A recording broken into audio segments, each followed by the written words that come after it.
Tuesday of Masters Week, and we're back with Steve Bann, coach to Stuart Appleby and KJ Choi. Steve, welcome back, and thanks once again for joining us from Augusta. You're welcome.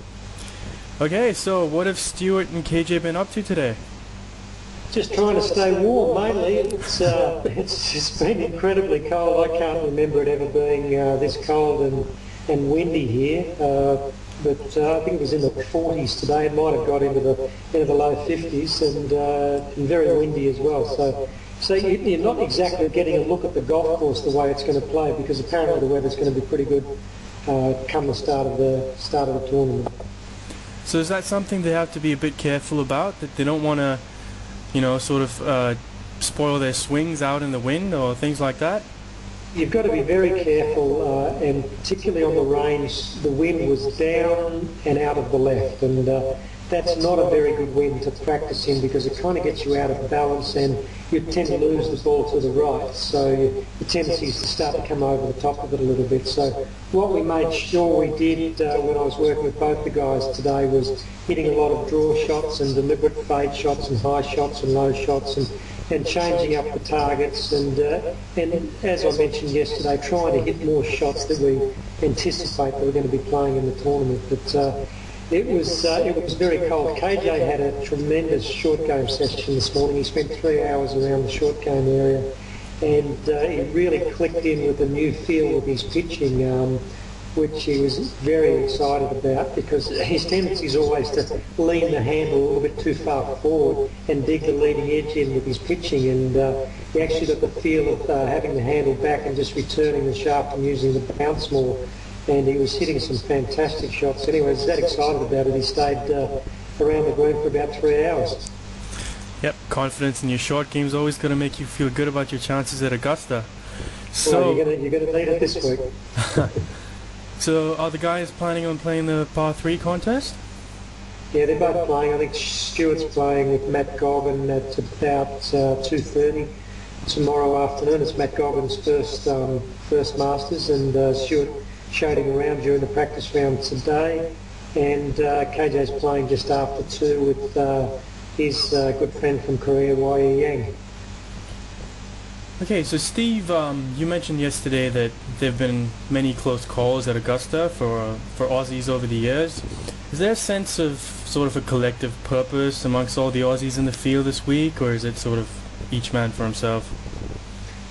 There always is camaraderie when it comes to a tournament like this from a nationality point of view. I mean, the South Africans obviously, they're a lot like Australians. They're very keen for another South African to get up. They've had quite a bit more success, obviously, than what we have, with Trevor Immelman last year and Gary Player winning a few times. So, Retief Goosen, I think, has finished second twice, maybe 3 times. Ernie's finished second. So they've done very, very well. Look, the Aussies are very much aware that there's a lot of pressure on, an expectation, and eventually one of us is going to be the first one to win the Masters. But they're trying to put that in the back of their mind. I think their attitude is they're going to do it for Australia rather than have that pressure and expectation actually probably holding them back.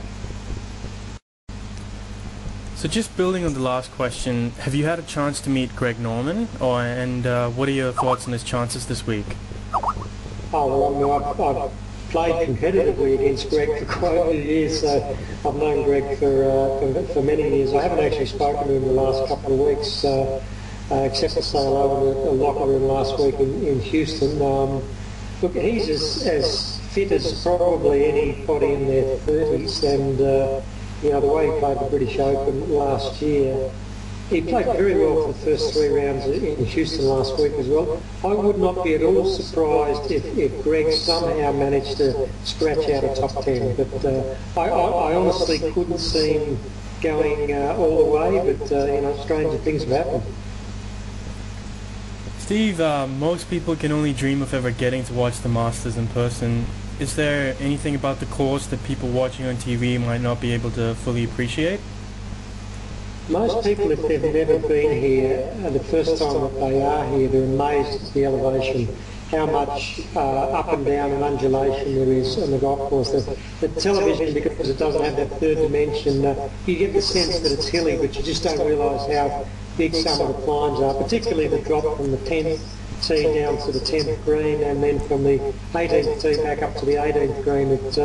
It surprises a lot of people, but also you think maybe they just put the cameras on the best part of the golf course. It is in pristine condition, every square inch inside the fence line over the entire property. It's just magnificently prepared facility.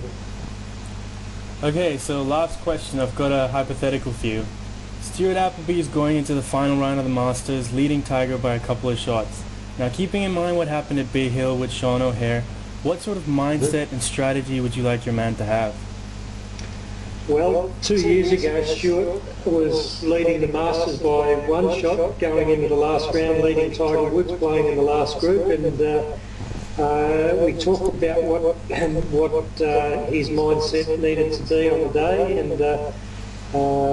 that is to go out there and play golf and to try and take the pressure off and not get ahead of yourself. I mean, it's age-old cliche stuff, but Stuart's key in the first few holes was just to feel like he was out there just having a round of golf with his mates, and just to sort of settle in and get a bit of a rhythm going.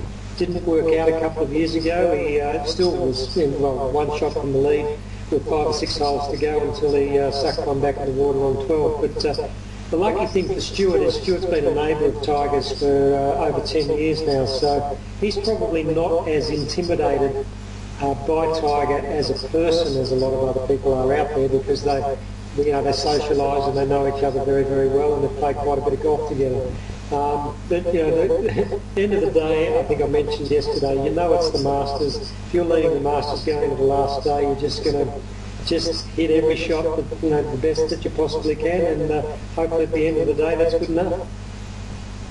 So, well, I said the last one was the last question. One more question. Are the players aware at all of the media coverage back home in Australia? Of course, this is for the Australian players.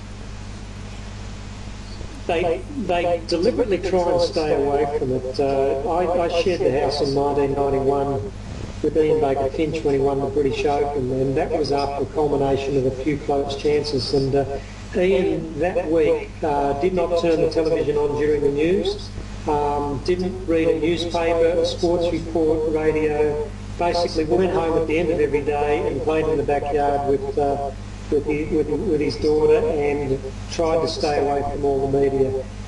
It's pretty important, or otherwise it's so hard not to get caught up in all the hype. And if you start looking at media and hearing what people are saying about your chances, and you can get a little bit distracted. So I learned that lesson back in 1991 and saw my good friend Ian Baker Finch win the British Open, and that's what I try and pass on to my players as well, to stay away from the media, don't listen to anything, just try and be as normal as possible when you go home, and then get up and go to work, and your job is to hit good golf shots.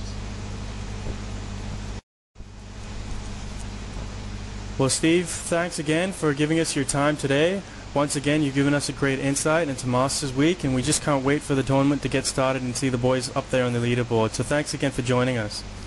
Oh, you're welcome. Look, I'm pretty excited myself. I've got a really good feeling. I've got a couple of guys this week who are hitting the ball just the way I want them to hit it, so hopefully the ball rolls well for them.